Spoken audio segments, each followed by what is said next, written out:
Well, everybody else is doing it. I figure, what the hell? Even though I haven't really seen all the movies this year. It's Drewski McGillicuddy's Top 5 Movies of 2018.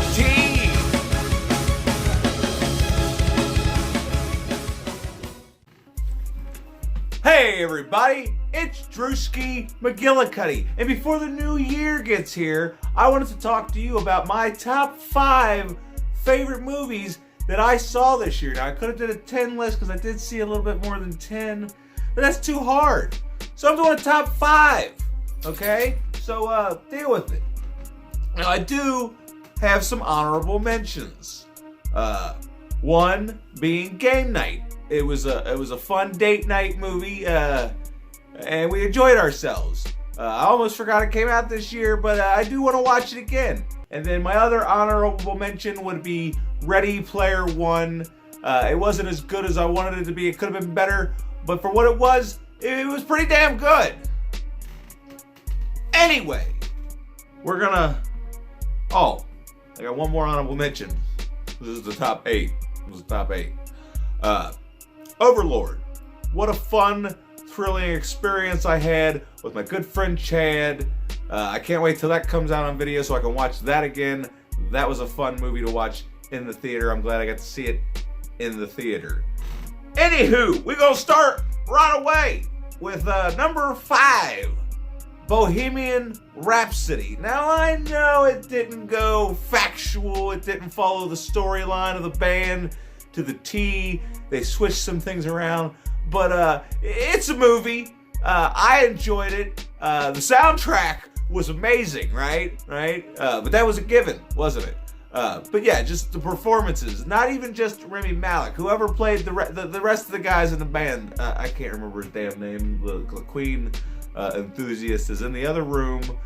But the guy that plays the guitar player with the curly hair and a big nose. I was like, holy shit. Is that him? Anyway, don't worry about it. So number 5, Bohemian Rhapsody. Definitely a fun time at the theater. Hopefully it'll be just as fun at home on Blu-ray. So we're gonna move right along. We're gonna move right along to number 4. And I just recently watched this one, and it just made me mad. Made me mad that I didn't go see it in the theater. And that is Upgrade. Leigh Whannell. You know, he's pretty much a master of horror in my book. Him and James Wan have given us some of the best there is in the genre. And then, you know, this is a blend of sci-fi horror and just, I love it. It was almost like a superhero movie that wasn't based off an existing property. And I thoroughly enjoyed it. And if you haven't seen Upgrade, make sure you check it out because it is one of the best of the year. Okay? All right, so we're gonna move along. I don't want to make this a long, extravagant video, okay? I don't want to make a long, extravagant video. I just wanted to, you know, let you know what I thought the best of the year was. Okay, so we're gonna move right along to number 3, which is another one that I finally just got to watch. That was in one of my anticipated movies, and I thoroughly enjoyed it. Some of the best acting I've seen, and one of the best soundtracks of the year, and that's Blind Spotting at number 3. Just, yeah, the characters in this movie almost put it at number 1, but the story wasn't as good as I'd hoped it would be from the trailer. I mean, the story was good, don't get me wrong, but, you know, there's 2 other movies that beat this movie out. But this movie is definitely, I feel, going underlooked. I mean, hell, my review barely has any views. I don't understand that. I mean, it's a great movie. It's fun to talk about. It has some great scenes. I even showed some great scenes. But anyway, yeah, Blind Spotting. Don't let it fly under your radar. Make sure you go check this out at the Redbox or rent it on Vudu. However you get a hold of it, just make sure you watch this movie. It's kind of important. It's kind of an important movie for some reason. I don't know. I just felt like it was important and that it should be seen by the masses. But anyway, I'm rambling on. Now,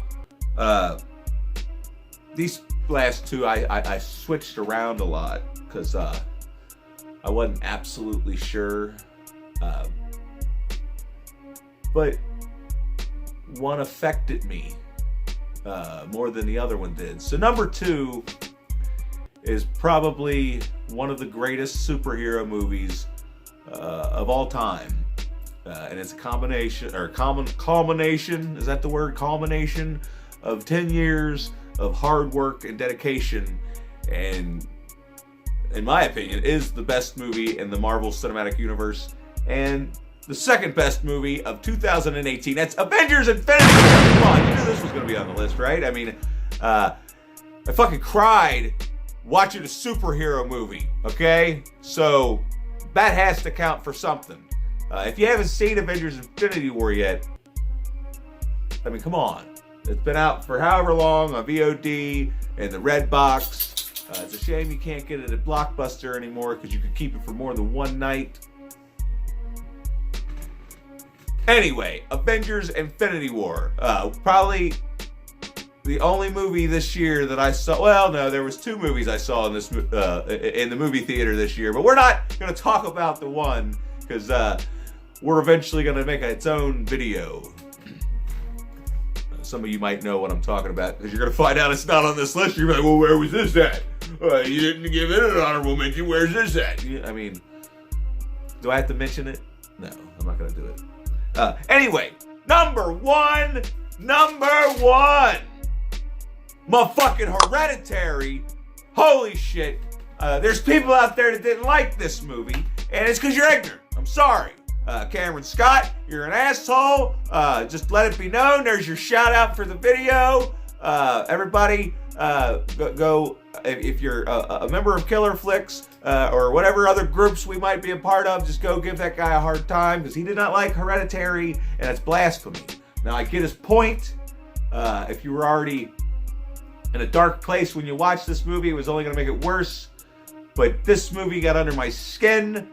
It was very unnerving, and it affected me. After it was over, it's just some of the scenes, some of the imagery in this movie I could not get out of my head, and just the direction, the cinematography, and the presentation, the whole presentation of the movie. Like, a lot of people thought it was boring. It's like, well, you know what? I mean, I don't have to have a lot of action to be entertained by a master craftsman behind the camera. Because the person that, you know, executed these shots and the imagery is a goddamn genius. And I tip my hat. Yay. All right, so there's my top 5 of the year. And in case you're all just, you know, wondering, my most disappointing movie of the year was Halloween, but we're gonna talk about that. I'm gonna watch it one more time.